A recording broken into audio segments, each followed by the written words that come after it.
Dr. Shelby here. Today we are going to talk about a psychological thriller war film called Mine. Spoilers ahead, enjoy the video. The film begins with a hardened U.S. Marine named Mike saying goodbye to a young woman at the airport before flying to his next operation in a helicopter. Mike and his spotter Tommy are waiting for their target to arrive on a cliff overlooking a desert in the next scene. Tommy is a natural talker, whereas Mike is a more serious individual. They witness a large number of people and a large number of armed vehicles approaching. Saeed Asif, a terrorist, is Mike's objective. As Tommy and the voice on the radio try to persuade Mike to commit the assassination, he notices that the group has gathered for a wedding, and the target could be the groom's father. When the husband and bride obstruct the goal, things grow much more complicated. Mike is told to eliminate the groom, but he cannot bear the thought of killing an innocent person. A warning flag flies right beneath their feet as they go through the desert. Mike takes the message seriously, noting that in the last 40 years, 33 million landmines have been buried in the desert. Tommy assures him that it's really a Berber ruse to keep intruders at bay. Mike continues to move with caution, his thoughts fixed on the warning sign. Tommy takes light-hearted barbs at Mike for being an overthinker as he walks backwards carelessly a few yards in front of him. Suddenly, a click sound is heard, followed by an explosion.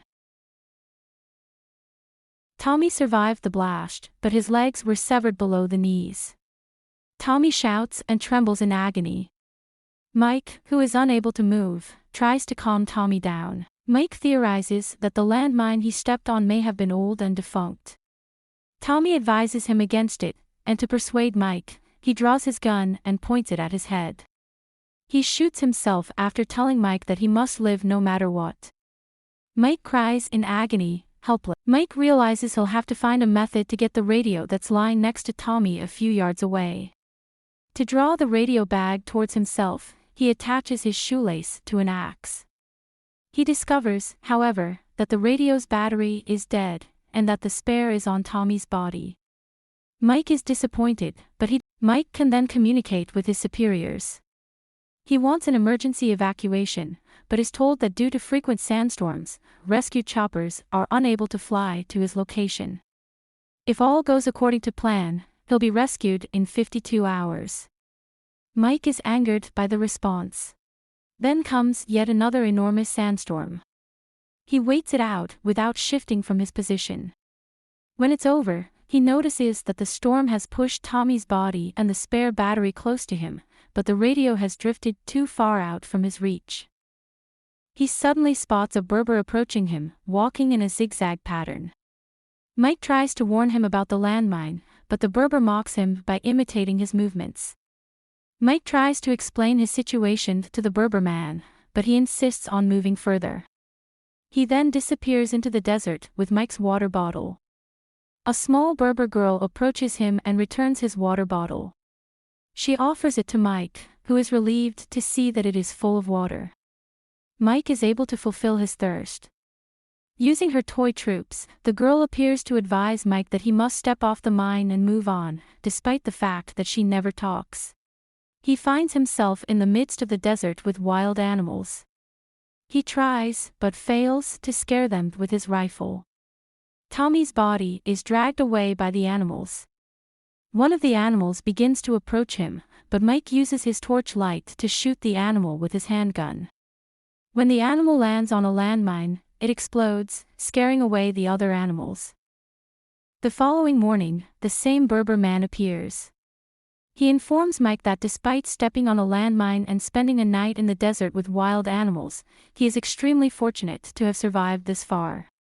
He urges Mike to take a step forward once more, but Mike refuses. He gradually begins to have hallucinations. Mike watches Tommy resurrect after his death. Mike is motivated by the fictional Tommy. He is once again surrounded by animals. Mike starts shooting at them blindly in the dark, but the animals attack him anyhow. As he battles off the wild animals, he gets lost in his thoughts. Mike is brought back to reality when the sun rises. All of the wild animals that had attacked him had died.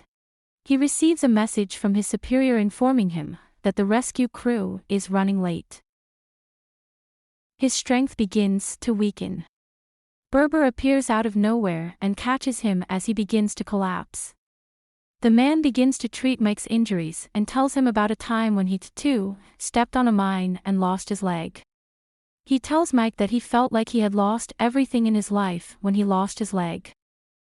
He hears on the radio that the rescue squad is approaching and that he must give them his exact location. He grabs his flare, but before he can fire it, the terrorists from before open fire on him from over the hill. The gunshot sets off a nearby mine explosion, which sends the flare flying out of Mike's hands. Mike then uses his gun to fire at the ground, triggering mine explosions all around him, hiding himself from the enemy with sand smoke. He instantly takes out his sniper gun and eliminates the terrorists. Mike recalls the Berber man telling him, "You have to keep pushing forward." He takes a step forward, taking a leap of faith. There is no explosion, nothing happens. He discovers that the mine he stepped on was actually a tin can. He reminded him that the only thing stopping him was his own fear.